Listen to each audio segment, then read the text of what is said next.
عشق کا شین از قلم علیم الحق حقی۔ اس جواب سے اوتار سنگھ کو لمبی ڈور کا وہ سرا مل گیا جسے تھام کر اس کے اندر کا متجسس انسان دور تک جا سکتا تھا۔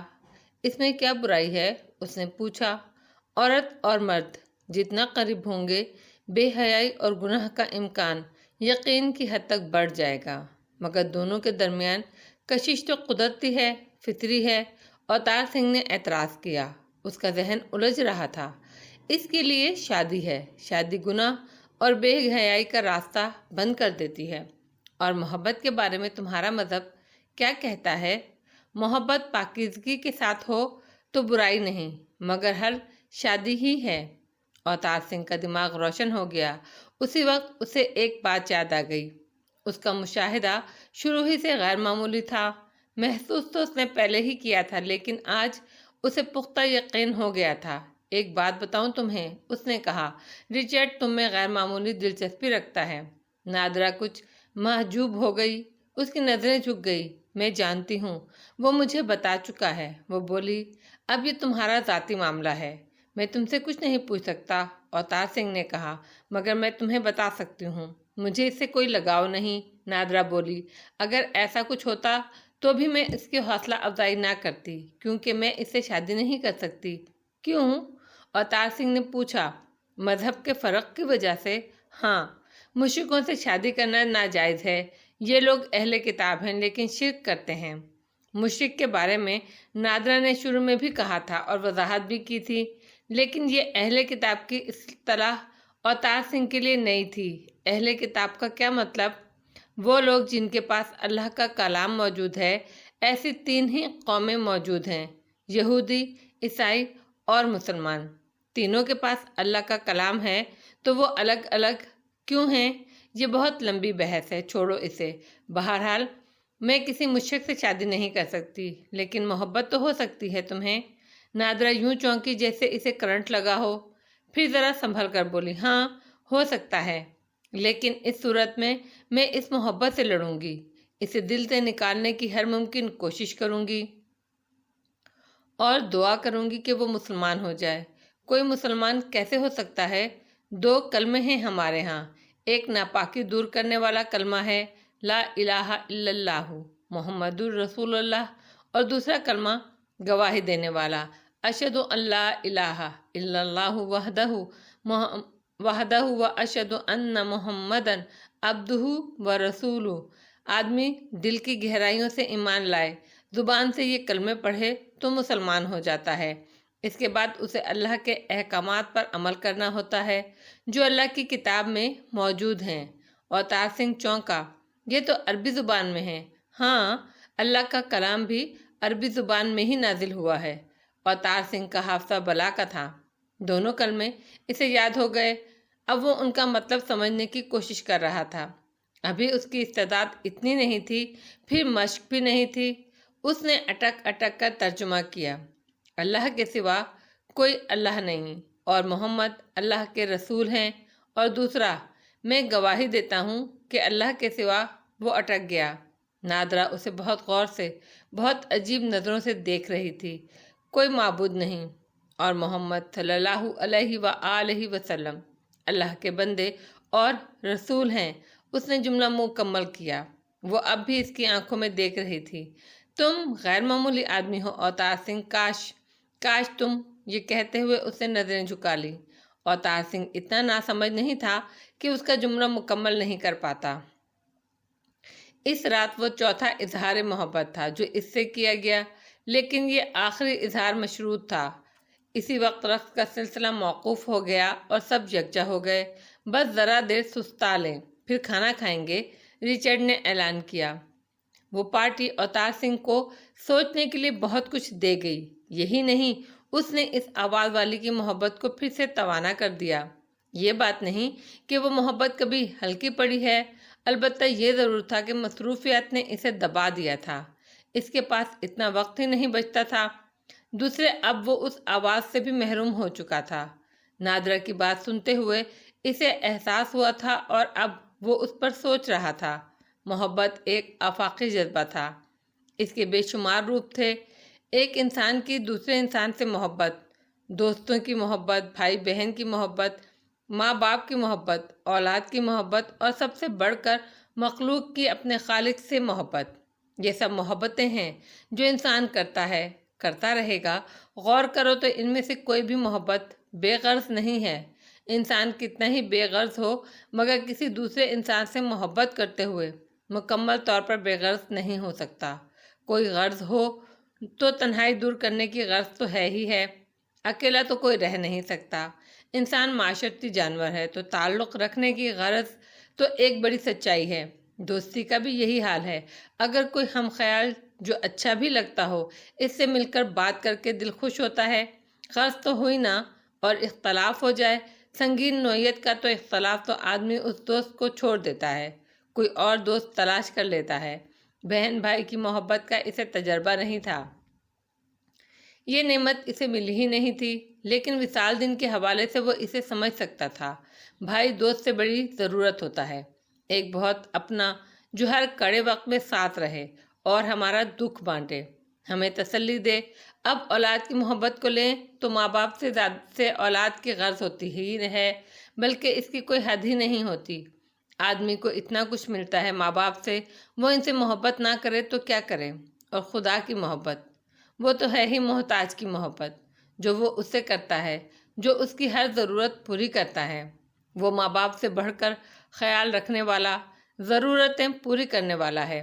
بس ماں باپ کی اولاد سے محبت سب سے مختلف ہے، مگر نہایت بے غرض ہونے کے باوجود غرض سے بالکل پاک وہ بھی نہیں ہے۔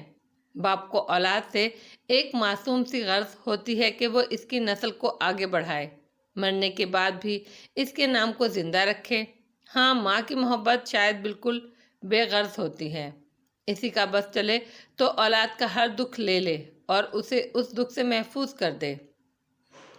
ماں باپ کی محبت پر اس نے سوچا تو اسے سب کچھ بنانے والے کی، خالق کی اپنی مخلوق کے لیے محبت کا خیال آیا۔ وہی سب سے خالص، سب سے بے غرض اور پاک محبت ہے، کیونکہ اسے تو کسی سے کچھ نہیں چاہیے، وہ جو سب کچھ بنانے والا ہے، ہر چیز کا مالک ہے، کوئی اسے کچھ دے نہیں سکتا اور اسے ضرورت بھی نہیں۔ اس پر سوچتے ہوئے اوتار سنگھ کو ماں باپ کی محبت میں اس عظیم ہستی کی محبت کی جھلک نظر آئی۔ اس کے ذہن میں خیال آیا کہ غرض کا مارا مطلبی انسان خود تو ایسی محبت کر ہی نہیں سکتا، تو کیا یہ محبت اسے اس طرح سونپی گئی ہوگی جیسے اس خالق نے سائنسدانوں اور موجودوں کو خیال سونپا، جس کے نتیجے میں وہ ایجادات ہوئیں؟ ضرور یہی بات ہے، کیونکہ یہ تو طے ہے کہ جو بھی ہے اس کی ذات محبت کا سرچشمہ ہے۔ دوسری نعمتوں کی طرح وہ انسانوں کو ایک دوسرے کے لیے محبتیں بھی عطا کرتا ہے۔ اس نے ماں باپ کو اولاد کے لیے اپنی جیسی محبت عطا کی، کیونکہ وہ اس کا بنایا ہوا سسٹم ہے کہ بچہ بے بس، لاچار اور کمزور ہوتا ہے، اپنے لیے کچھ بھی نہیں کر سکتا، عاقل و بالغ ہونے تک برے بھلے میں تمیز نہیں کر سکتا، نہیں سمجھ سکتا کہ کون سی چیز سود مند ہے اور کون سی ضرر رساں، کہاں خطرہ ہے، اسے نہیں معلوم ہوتا۔ تو اگر اس نے ماں باپ کو وہ محبت نہ دی ہوتی تو انسانی نسل تو ختم ہو چکی ہوتی۔ اور پھر خدا کی محبت کیسی ہے؟ وہ سب کچھ ایسے دیتا ہے کہ مخلوق کو پتہ بھی نہیں چلتا کہ وہ اسے دے رہا ہے۔ وہ تو سوچتا ہے کہ فصل میں نے محنت کر کے اگائی، اماں نے کہا تھا نا کہ بارش نہ ہو تو محنت کچھ بھی نہیں کر سکتی، گھٹا چھائی رہے، دھوپ نہ نکلے، تم گندم پک نہیں سکتی۔ مگر اس بات پر غور کون کرتا ہے؟ اور اس مہان ہستی کو اس کی پرواہ بھی نہیں۔ شکر ادا نہ کرو تب بھی وہ دیتا ہی رہتا ہے۔ وہ نہیں کہتا کہ میری بات نہیں مانو گے تو تمہیں کھانا نہیں ملے گا، وہ تو بس نوازتا ہی رہتا ہے۔ برسوں سے اوتار سنگھ یہ بات سوچتا رہا تھا کہ وہ اس مہان ہستی کو سمجھے گا، اس کے بارے میں زیادہ سے زیادہ جاننے گا، تاکہ دنیا میں ہر چیز سے بڑھ کر وہ اس مہان ہستی سے محبت کر سکے۔ مگر اب تک وہ کچھ بھی نہیں جان سکا تھا، اور محبت کا وہ ارادہ تو رکھا ہی رہ گیا۔ اسے ایک لڑکی سے محبت ہو گئی، صرف اس کی آواز سن کر۔ بہت پہلے وہ اس محبت کا تجزیہ بھی کر چکا تھا، اس نے خوب ٹٹول لیا تھا کہ اسے اس لڑکی سے کوئی غرض نہیں، یہ بھی طے تھا کہ وہ بدصورت ہو تب بھی اس کی محبت میں کوئی کمی نہیں ہوگی۔ البتہ یہ ضرور سوچتا تھا کہ اس محبت کا انت کیا ہے، یہ کہاں تک جائے گی۔ اب نادرا کی گفتگو نے اس کے لیے اور دروازے کھول دیے تھے۔ مرد اور عورت کی اس محبت کا منطقی انجام شادی ہوتا ہے، تاکہ وہ ایک دوسرے کے ساتھ ایک دوسرے کے قریب رہیں اور مل کر اپنی نسل آگے بڑھائیں۔ اور اب وہ محبت اور ہوس کے فرق کو سمجھ سکتا تھا۔ اسکول میں اردو کے استاد نے شاعری کے حوالے سے محبت اور ہوس کا جو فرق سمجھایا تھا، وہ اتنی وضاحت سے اس کی سمجھ میں نہیں آیا تھا، لیکن اب وہ سمجھ گیا تھا۔ قربت شادی کے بغیر ہو تو پاپ ہے، محبت اور ہوس میں وہی فرق ہے جو پاپ اور پن میں ہے۔ اور اوتار سنگھ یہ بھی سمجھ گیا کہ محبت آدمی اوپر والے سے کرے یا اس کی کسی مخلوق سے کرے، وہ عبادت ہوتی ہے۔ شرط یہ ہے کہ وہ پاک ہو اور محبت کرنے والا ہر پل یہ یاد رکھے کہ اسے اور اس کے محبوب کو اوپر والے نے بنایا، احسان کیا، اور یہی نہیں، اس کے دلوں میں محبت بھی ڈالی، ورنہ وہ یکجا نہیں ہو سکتے تھے، تو یہ اوپر والے کا احسان ہے۔ اس خیال کے ساتھ محبت عبادت ہو گئی اور اس کے بغیر ہوس۔ پہلی بار وہ مطمئن ہوا کہ اس نے محبت اور ہوس میں فرق کرنا سیکھ لیا ہے اور اب اس سلسلے میں کوئی دھوکہ نہیں کھائے گا۔ اس نے پہلے کبھی اس آواز والی کے بارے میں اس انداز سے نہیں سوچا تھا، لیکن اب سوچ رہا تھا۔ شادی کے بارے میں وہ کچھ زیادہ نہیں جانتا تھا۔ اب اس کا جی چاہا کہ اس کی شادی اسی لڑکی سے ہو، مگر نادرا کی طرح وہ لڑکی بھی مسلمان تھی اور یقیناً وہ نادرا سے اچھی مسلمان ہوگی، اور مسلمان لڑکی کسی مشرک سے شادی نہیں کر سکتی، جبکہ ہندو مشرک ہوتے ہیں۔ کیا میں مشرک ہوں؟ یہ سوال اس کے ذہن میں ابھرا۔ مشرک کون ہوتا ہے؟ یہ نادرا نے اسے بتایا تھا۔ اس نے خود کو اس تعریف پر پرکھا۔ اس اعتبار سے وہ مشرک نہیں تھا کیونکہ اس نے از خود یہ نتیجہ نکالا تھا کہ کائنات کا یہ مربوط نظام قوت کے ارتکاز کے بل پر قائم ہے۔ اقتدار ایک سے زیادہ قوتوں کے پاس ہوتا تو اس میں خلل ہوتا۔ اس نے ہمیشہ اس مہان ہستی کو ایک مانا تھا۔ وہ بلا شرکت غیر یہ نظام چلا رہا تھا، تو وہ مشرک تو نہیں۔ اس نے اطمینان کی سانس لی۔ اس نے تو ماں کی موت والے دن مورتی کو چیلنج کیا تھا، اسے بھگوان ماننے سے انکار کیا تھا، بلکہ وہ تو بتوں کی پوجا کے سلسلے میں بہت پہلے سے ماتا جی سے بحث کیا کرتا تھا۔ اب وہ پوری طرح سمجھ گیا کہ بتوں کی پوجا کرنا شرک ہے، تو وہ مشرک تو نہیں، لیکن یہ سچ ہے کہ وہ ہندو تھا، اور ہندو مشرک ہوتے ہیں۔ پہلی بار اس نے سوچا کہ وہ بتوں کو نہیں مانتا، ان کی پوجا نہیں کرتا، اور وہ ایک مہان ہستی پر یقین رکھتا ہے، تب تو اسے ہندو دھرم کو چھوڑ دینا چاہیے۔ مگر کیا دھرم یوں ہی چھوڑا جا سکتا ہے؟ اس لڑکی کو تو اب تک شاید اس کے وجود کا علم بھی نہیں ہوگا، اس کی محبت کا تو خیر گمان بھی نہیں ہو سکتا، لیکن اگر کسی طرح اسے معلوم ہو بھی جائے تو وہ اس سے محبت تو نہیں کر سکتی۔ وہ بھی نادرا کی طرح یہی سوچے گی کہ میں کسی مشرک سے محبت کیسے کر سکتی ہوں، اور اگر اوپر والا اپنی عنایت سے اس کے دل میں اس کی محبت ڈال دے، تب بھی وہ یہ دعا کرے گی کہ میں مسلمان ہو جاؤں، تو میں مسلمان ہو سکتا ہوں۔ اس نے سوچا بس وہ کلمہ ہی تو پڑھنا ہوگا۔ اس نے دل میں دونوں کلمے دہرائے، وہ اسے پوری طرح یاد تھے، پھر اس نے ان کے معنی دہرائے، اسے معنی بھی یاد تھے۔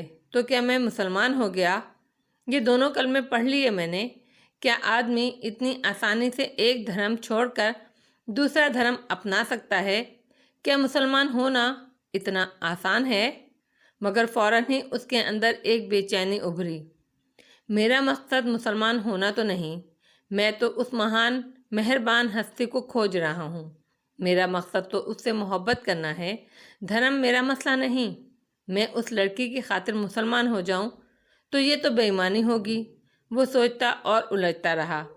آخر اس نے فیصلہ کیا کہ اب وہ مذاہب کے بارے میں جاننے کی کوشش کرے گا۔ لفظ اللہ کے بارے میں اسے تجسس تھا، اسے زبان سے ادا کرنا اسے اچھا بلکہ بہت اچھا لگتا تھا، بڑی اپنائیت کا احساس ہوتا تھا۔ اللہ سوچتا بھی تو اس کے اندر بہت خوبصورت جذبے جاگتے۔ یہ اللہ کیا ہے، کون ہے، کیسا ہے؟ وہ اٹھا اور کوٹھے پر چلا گیا۔ اس کے اندر ایک عجیب سا اضطراب مچل رہا تھا۔ کوٹھے پر آسمان کے نیچے کھڑے ہو کر اس نے کمر کے بل جھکتے ہوئے آسمان کا تصور کر کے بڑی عاجزی سے پکارا، تو جو کوئی بھی ہے، اے سب کچھ بنانے والے، میں تیرا اعتراف کرتا ہوں، تیرے سامنے خود کو جھکاتا ہوں، میں تیری جستجو کر رہا ہوں، تو مجھے مل جا، مجھے اپنا راستہ دکھا دے، مجھے اپنا بنا لے کہ میں تجھ سے محبت کرنا چاہتا ہوں۔ یہ اس کی پوجا تھی، اور ماتا جی کے دیہانت کے بعد سے اب تک اس کا معمول رہا تھا۔ اس روز یہ پوجا کر کے اس نے سر اٹھایا تو وہ مطمئن تھا، بے حد مطمئن، بھلے وہ ہندو ہو لیکن وہ مشرک ہرگز نہیں ہے۔ پڑھائی کا شیڈول بہت سخت تھا، اس پر متضاد عربی کی پڑھائی جسے اوتار سنگھ کورس سے زیادہ اہمیت دیتا تھا۔ پھر مولوی صاحب نے اسے اپنے ہاتھ کی لکھی ہوئی پہلی کہانی لا کر دی جو عربی زبان میں تھی۔ اوتار سنگھ بہت خوش ہوا، مگر اسے پڑھ کر اسے اندازہ ہو گیا کہ ابھی وہ عربی کو پوری طرح سمجھنے کی اہلیت سے بہت دور ہے۔ اس میں کوئی شک نہیں کہ اس کے قواعد بڑی مضبوطی سے تھے، لیکن اس کا ذخیرہ الفاظ فی الحال بہت محدود تھا۔ لیکن اسے یقین ہو گیا کہ ذخیرہ الفاظ ایسی کہانیاں پڑھنے سے ہی بنے گا، اور جو جو ذخیرہ الفاظ بڑھے گا اس کی عربی کی استعداد بھی بڑھتی جائے گی۔ مذاہب کے بارے میں زیادہ سے زیادہ جاننے کی اس کی خواہش شدید ہو گئی تھی، لیکن کسی سے بات کرنے کا موقع ہی نہیں مل رہا تھا۔ خالی پیریڈ میں سب ادھر ادھر کی باتیں کرتے تھے، زیادہ ہوتا تو پڑھائی پر بات ہو جاتی۔ بہرحال اوتار سنگھ موقع نکالنے کی تلاش میں تھا۔ پہلا موقع اسے رچرڈ سے بات کرنے کا ملا۔ اس روز خالی پیریڈ میں وہ سب لائبریری میں تھے۔ وجہ یہ تھی کہ امتحان قریب آ رہے تھے اور سب بڑی ہی سنجیدگی سے پڑھائی میں مصروف تھے۔ اچانک رچرڈ نے کہا، میرے سر میں شدید درد ہو رہا ہے، کسی کا کافی پینے کا موڈ ہے؟ سب نے انکار کر دیا۔ میں چلتا ہوں، اوتار سنگھ نے کہا۔ آؤ چلیں پھر۔ وہ دونوں لائبریری سے نکلے اور کینٹین کی طرف چل دیے۔ کینٹین میں رچرڈ نے کافی کا آرڈر دیا۔ اوتار سنگھ کی سمجھ میں نہیں آ رہا تھا بات کیسے شروع کرے۔ پھر اس نے بلا واسطہ بات کرنے کا فیصلہ کیا۔ مجھے اپنے مذہب کے بارے میں بتاؤ رچرڈ۔ رچرڈ نے چونک کر اسے دیکھا۔ یہ خیال کیسے آ گیا تمہیں؟ اس روز پارٹی میں تم نے ہندو دھرم کے بارے میں جو کچھ کہا وہ میں بہت پہلے سے سوچتا رہا ہوں۔ ہر معقول آدمی کو سوچنا چاہیے، رچرڈ نے پرجوش لہجے میں کہا۔ میں غور کرتا ہوں تو تم لوگوں کا دھرم مجھے مذہب کہیں سے نہیں لگتا۔ ہاں، اسے ثقافت کہا جا سکتا ہے۔ بھلا بتاؤ تو، پتھر کے بتوں کی پوجا کرنا، انہیں بھیٹ دینا، اس عہد کے شایان شان تو نہیں؟ تم لوگ اتنے وہمی اور ضعیف الاقتداد ہو کہ درختوں تک سے اولاد مانگتے ہو۔ اوتار سنگھ کو یاد آیا اس کے ماتا اور پتا نے اس کے لیے برگد کے درخت پر منت مانی تھی اور وہ پیڑ سوکھ ہی گیا تھا۔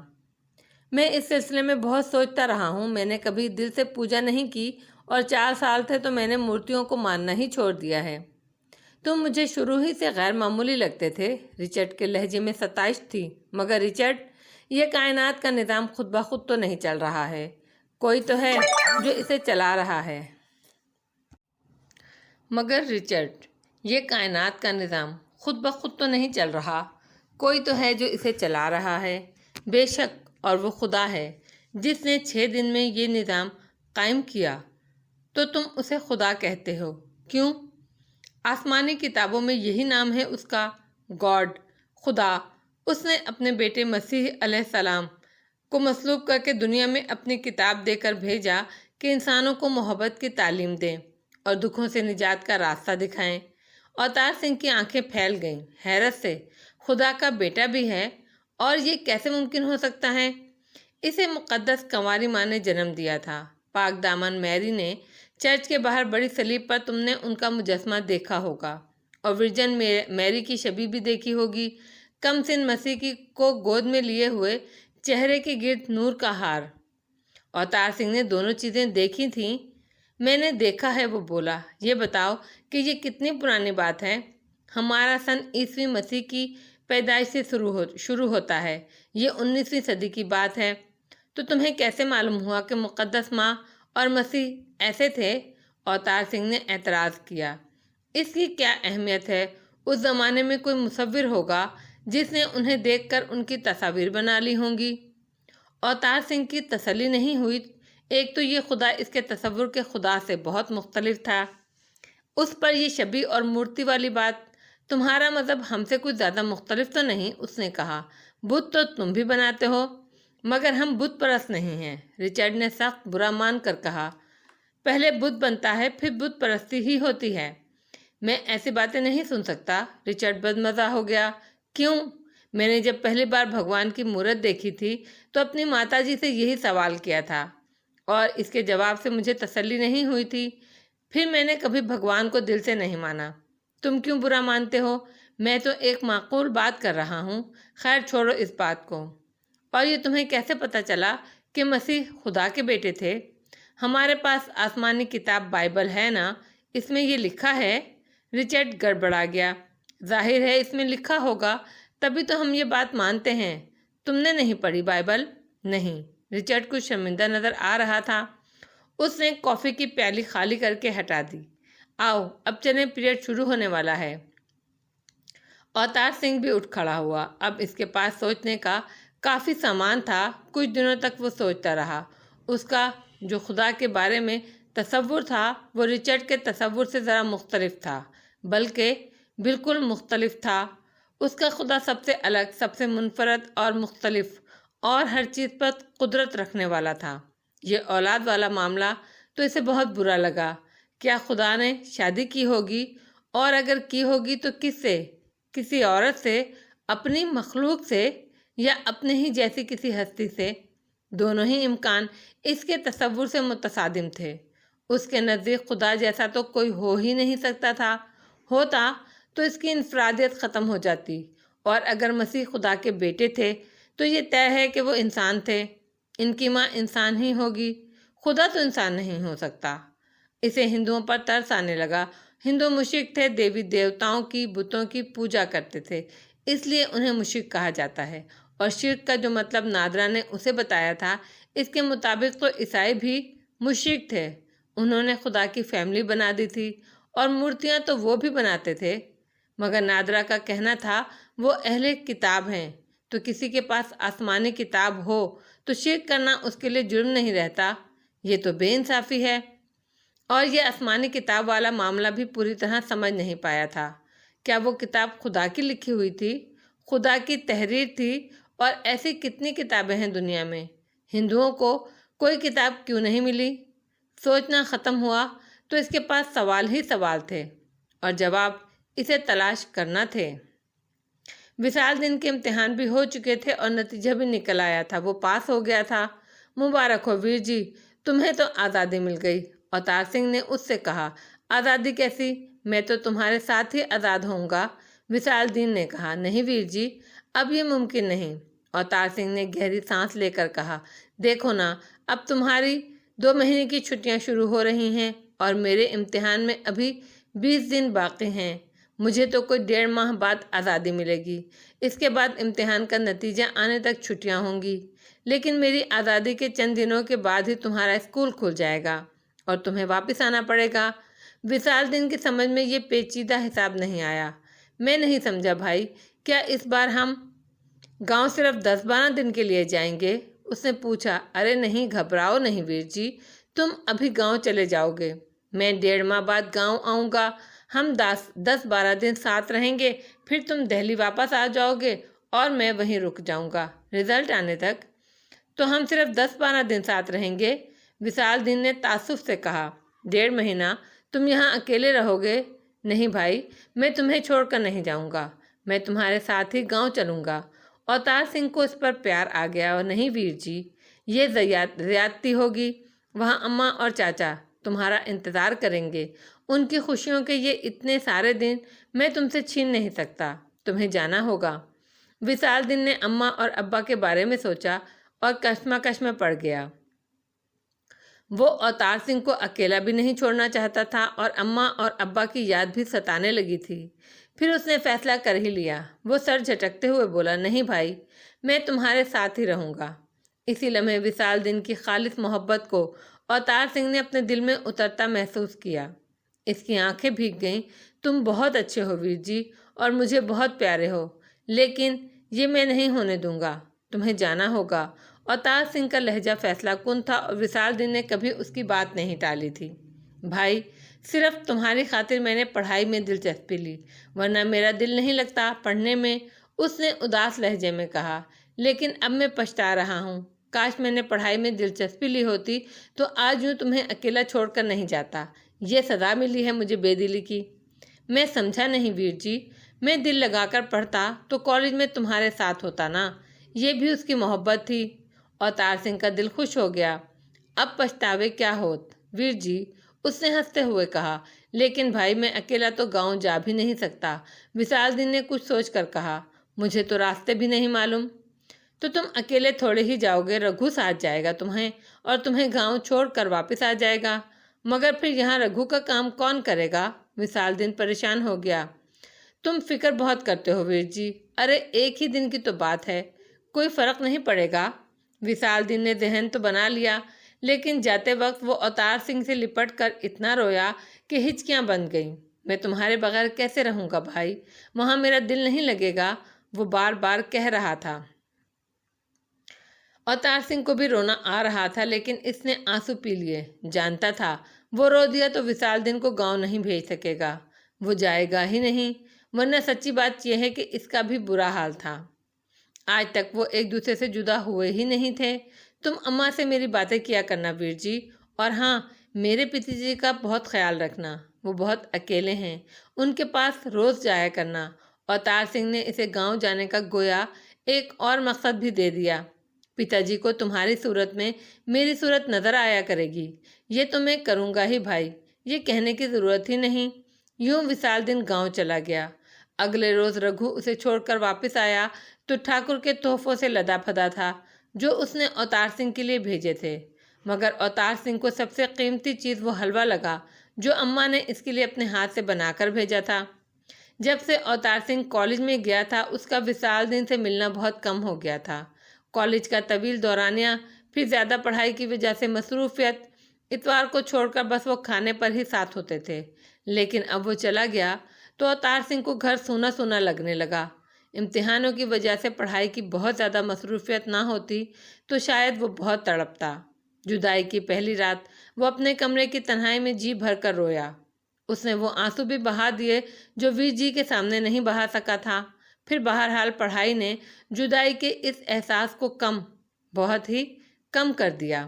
وشال دین گاؤں پہنچا تو سب سے پہلے اس کی ملاقات ابا سے ہوئی جو کھیتوں میں کام کر رہے تھے۔ اس نے ابا کو سلام کیا، رگھو نے انہیں پرنام کیا۔ کب آیا وشال دین؟ جمال دین نے پوچھا۔ ابھی آ ہی رہا ہوں ابا۔ جمال دین کی نظریں ادھر ادھر بھٹکیں، پھر ان میں مایوسی اور حیرت کا تاثر ابھرا۔ چھوٹے ٹھاکر کہاں ہیں؟ وہ تو نہیں آئے ابا، ابھی تو ان کے امتحان بھی نہیں ہوئے، 1.5 مہینے کے بعد آئیں گے وہ۔ تب تو تجھے بھی نہیں آنا چاہیے تھا وشال دین، تو چھوٹے ٹھاکر کو اکیلا چھوڑ آیا۔ جمال دین نے سخت لہجے میں کہا۔ میں نہیں آ رہا تھا ابا، چھوٹے ٹھاکر نے زبردستی بھیجا ہے مجھے، وشال دین نے ندامت سے کہا۔ چاہے رگھو سے پوچھ لو ابا۔ جمال دین نے سوالیہ نظروں سے رگھو کو دیکھا۔ وشال دین ٹھیک کہہ رہا ہے چاچا، رگھو نے کہا، لیکن جمال دین کے رویے میں نرمی نہیں آئی۔ اور تو رگھو کو بھی لے آیا، انہیں بالکل ہی اکیلا کر دیا تو نے۔ میں تو چاچا وشال دین کو چھوڑنے آیا ہوں، کل واپس چلا جاؤں گا، رگھو نے کہا۔ تجھے تو بالکل نہیں آنا چاہیے تھا رگھو۔ جمال دین بیٹے کی طرف مڑا۔ اب پہلے گھر نہ جانا، ٹھاکر جی کے پاس جانا، میں وہیں جا رہا ہوں ابا۔ جمال دین نے پہلی بار اپنے بیٹے کو نظر بھر کر دیکھا۔ وہ بڑا جوان ہو گیا تھا، قد بھی اونچا ہو گیا اور جسم بھی بھر گیا تھا۔ اس نے اس کے سر پر ہاتھ رکھا۔ وہ اس کے جسم کو چھو کر دیکھنا چاہتا تھا۔ اس کا لرزتا ہاتھ سر سے اترا، لیکن کندھے تک آتے آتے ٹھٹک کر رک گیا۔ اگلے ہی لمحے اس نے ہاتھ کھینچ لیا۔